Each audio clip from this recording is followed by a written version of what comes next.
Boa tarde a todos. Eu quero dizer que eu estou muito feliz de estar aqui participando desse evento e poder trazer essa mensagem que eu gostaria de passar para vocês hoje. O que é que o Brasil tem para oferecer? O Brasil tem para oferecer o projeto Farmácias Vivas de Francisco José de Abreu Matos. Esse projeto é um projeto de apoio social, farmacêutico, que ele estimula o uso da planta medicinal e os seus produtos após uma validação científica das atividades terapêuticas dessas plantas.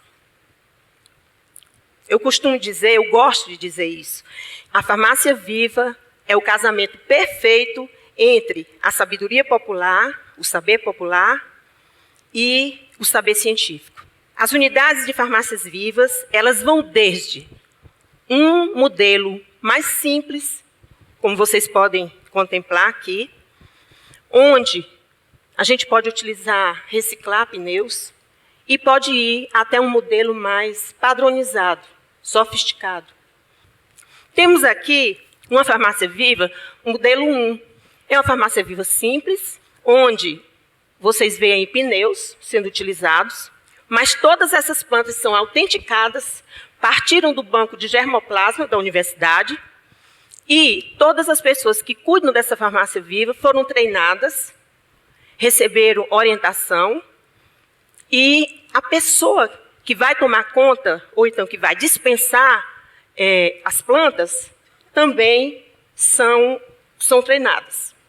A comunidade utiliza essas plantas e aprendem a fazer nas oficinas, que são promovidas nas farmácias vivas, lambedores, chás, tinturas, sabonetes, líquido, pomadas, nessa oficina 1, que é disponibilizada à comunidade. Temos, então, a farmácia 2, modelo 2, e a farmácia modelo 3. Na farmácia modelo 2, nós fazemos tudo o que a modelo 1 faz, dispensa matéria fresca, mas também prepara matéria desidratada, que pode ser fornecida em sachês, e isso aí vem também, de certa forma, agregar valores à renda familiar. Aqui é um modelo de farmácia viva, já um tanto diferente. Esse aqui já é um modelo mais padrão. Nesse local que vocês estão vendo aqui, uma edificação atrás, nós temos um laboratório que nós chamamos de oficina de manipulação. Nessa oficina de manipulação, nós fazemos o beneficiamento primário das ervas e elas ficam prontas para partirem para o laboratório, que seria esse. Ele funciona, é um laboratório simples, que pode ser adaptado, mas ele funciona dentro das boas práticas de manipulação, de acordo com as normas dentro da produção de fitoterápicos. E nesse laboratório são produzidos fitoterápicos, já na oficina modelo 3, e eles são dispensados nos postos de saúde do nosso estado. Ou seja, os fitoterápicos são preparados, são manipulados, rotulados, os médicos recebem treinamento, porque muitas vezes o médico não quer receitar um fitoterápico produzido numa oficina como essa, porque ele desconhece a forma como ele é preparado. Então, no próprio instante que o médico participa de uma oficina, para médicos, dentistas, agrônomos, enfermeiros, ele passa a ver com outros olhos.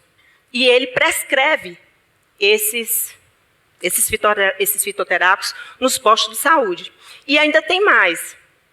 Quando alguém já usou pela primeira vez um determinado fitoterápico, ele força o médico a prescrever. Eu quero um xarope de chambá. O médico tem que prescrever e ele é doado. Esse slide mostra aqui para vocês uma produtividade de 4 fitoterápicos de uma farmácia viva modelo 3 em Maracanaú. Só para vocês terem uma ideia.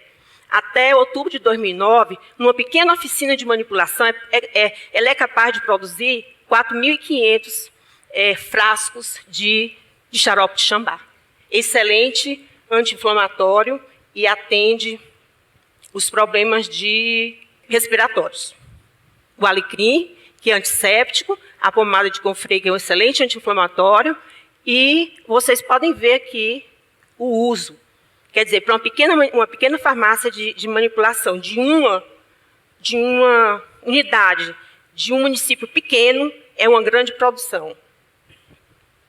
Temos aí a tintura de alecrim, a alfavaca, o xarope de chambá, o sabonete de alecrim novamente, a pomada de Confrei. São 11 fitoterápicos que podem ser manipulados na oficina.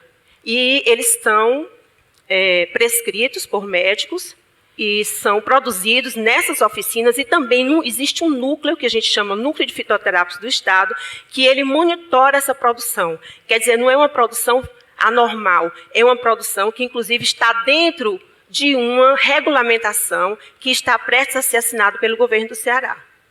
Então, dentro dessa regulamentação, os fitoterápicos são produzidos e destinados às comunidades carentes. Quero dizer ainda que 80% dos males que afetam a nossa população, aquela que realmente não tem recurso para cuidar da saúde, esses fitoterápicos atendem. Patologias tipo pele, mucosa, aparelho respiratório, aparelho digestivo. Então, esses fitoterápicos servem e combatem todos esses males. Aqui nós temos o nosso mestre, o idealizador do projeto Farmácias Vivas, Dr. Francisco José de Abreu Matos. E a nossa proposta é continuar estudando as plantas medicinais, é continuar implantando unidades de farmácias vivas naquelas comunidades que realmente são carentes e precisam desse apoio, desse auxílio, e também honrar o legado que esse homem deixou. Eu quero dizer que, se por acaso nós conseguirmos implantar uma farmácia viva em cada município do Ceará, e se outros estados também se interessarem por esse projeto, eu creio que nós vamos atender boa parte da nossa população que vive em risco e sem a menor condição de cuidar da sua saúde, como nós encontramos no interior do nosso estado. Muito obrigada.